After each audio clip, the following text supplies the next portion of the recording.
Hi everyone!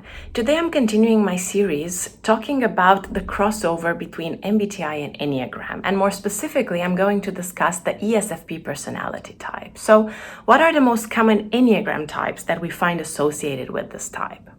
I would say that, even though there are many other possibilities, the ones that tend to be more frequent than others are types 2, 3, 7, and 8. So I will be focusing on talking about these different combinations with the ESFP, these 4 different combinations. So let's start with Enneagram 2.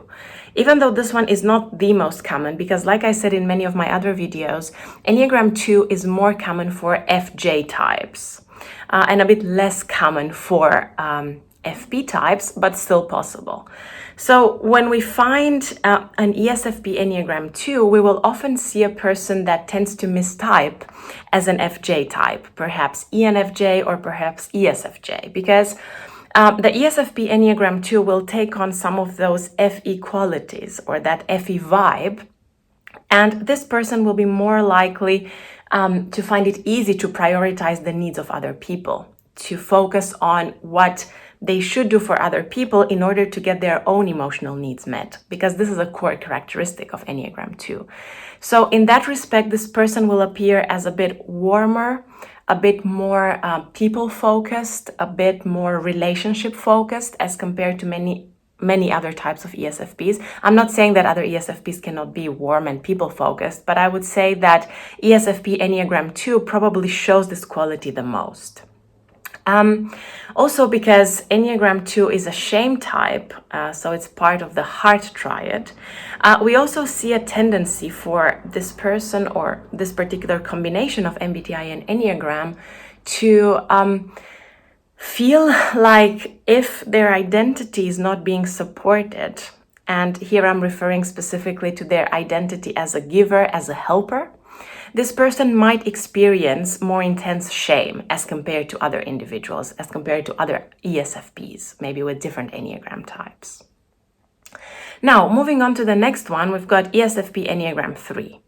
This one I would say is a bit more similar to thinker types. And I've seen ESFP Enneagram 3s mistype as thinkers, either as ESTP or ENTJ, especially ENTJ, and sometimes ESTJ as well, because this person will appear to be more performance-oriented, more achievement-oriented.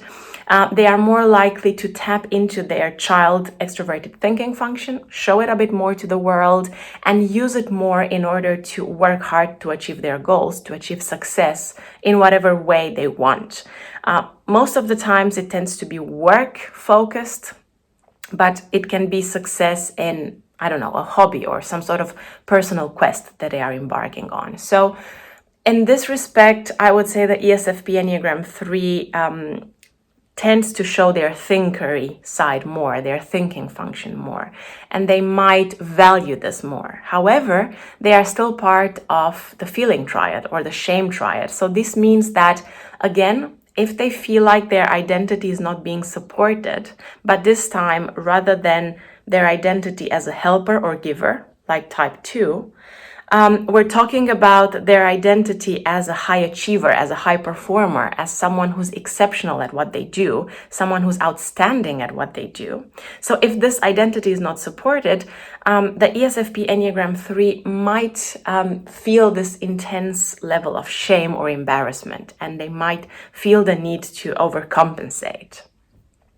I would also say that probably ESFP Enneagram 3 is one of the more charming versions, because Enneagram 3 brings this typical charm, especially in the social and sexual instinctual variants, a bit less in the self-preservation one. Okay, then we have ESFP Enneagram 7. I would say that this one is the most common pairing for the ESFP and for most EP types in general anyway.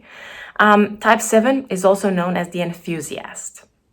So in the case of ESFP, when we have this particular combination, we probably find the person that has the most ease in typing themselves, Although not necessarily, because, it depends what sources you're using. It depends what information you have about cognitive functions. But generally speaking, because this combination is more common, the person might have more ease in identifying their preference for EP patterns. I would say that this particular individual, especially in situations where they clarify their type earlier on in their lives, they do show this typical Enneagram 7 enthusiasm, excitement, willingness to explore the world. The distinction that I like to draw between types that have high extroverted intuition and Enneagram 7 preferences versus those who have high extroverted sensing and an Enneagram 7 preference is that the NE types that are 7 tend to be very exploratory, but more so in the conceptual abstract world, in the world of ideas, whereas SE types, ESFP in this case, who's also an Enneagram 7, is more likely to be exploratory in a more concrete, physical way, more likely to want to engage with physical experiences. And these experiences can mean different things. It can be trying out, different jobs, or meeting multiple people and wanting to have different experiences with all of these people, or wanting to have an impact in the world through that SE that kind of pushes things and makes things happen, and wanting to have this impact in multiple different ways, in multiple different contexts, and kind of extending the personality across a wider array of contexts and situations. But also, we must not forget that Enneagram 7 is a thinking triad type or an anxiety type. So things will not always look like this for the ESFP 7. They will not always appear as this happy-go-lucky, enthusiastic person, because during times of stress, during times of internal pressure, internal conflict, they will also experience a stronger difficulty, let's say, with feeling like they are in control of their ability to constantly explore. So if this person feels like, okay, I tried so many things, but I'm still feeling pain, I'm still feeling trapped, I'm still feeling a bit constrained in a different way or in a particular way, they will become much more critical. They will become much more likely to be nitpicky and focus on details, because that's what happens to Enneagram 7 during times of stress. It takes on some of the more, let's say, negative characteristics of type 1. So I'm saying this because even though ESFP 7 is a very common combination and there's a lot of overlap, there are still some things we need to pay attention to understand the more complex picture of, someone who has this particular pairing. And lastly, we've got ESFP Enneagram 8. Now, this one I would say, again, might make the person mistype themselves as an ESTP or a high TE type, ESTJ, ENTJ, so similar to Enneagram 3. I would say that this person is more likely to feel like they are the ones who are in control. They are the ones who need to call the shots. They are the ones who need to make things happen. More so than any of the other types, 2 or 3 or 7. For the 8, this will be even more important. This will be an even stronger focus in their lives. So the ESFP Enneagram 8 might find it easier as compared to the other types of ESFPs to be in control, to be the one who maybe leads a team or takes control of a situation and knows what to do. The other ones too, because extroverted sensing is good at thinking on their feet and taking advantage of tangible opportunities, but I would say this gets even more heightened when paired with an Enneagram 8 preference. And this individual is more likely to be pushing their ideas or the way they believe the world should be, or the way they think people should act in order to make things happen and in order to feel like they are the ones who are in control.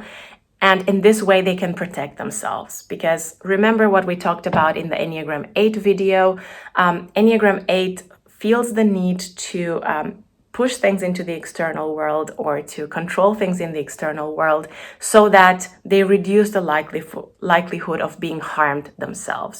That's why they become more protective of themselves and those that they love. Okay, so these are the most common pairings for the ESFP, and these are some of the differences that could be highlighted in this context. Now, other combinations are also possible, especially 4 and 6 and 9, but that's a topic for a different video. I would say that 2, 3, 7, and 8 tend to appear as more frequent than the other ones. Anyway, if you're an ESFP, what is your Enneagram type? Let me know in the comment section below. And as always, thanks for being with me. Thanks for watching this video, and see you next time with another video on typology.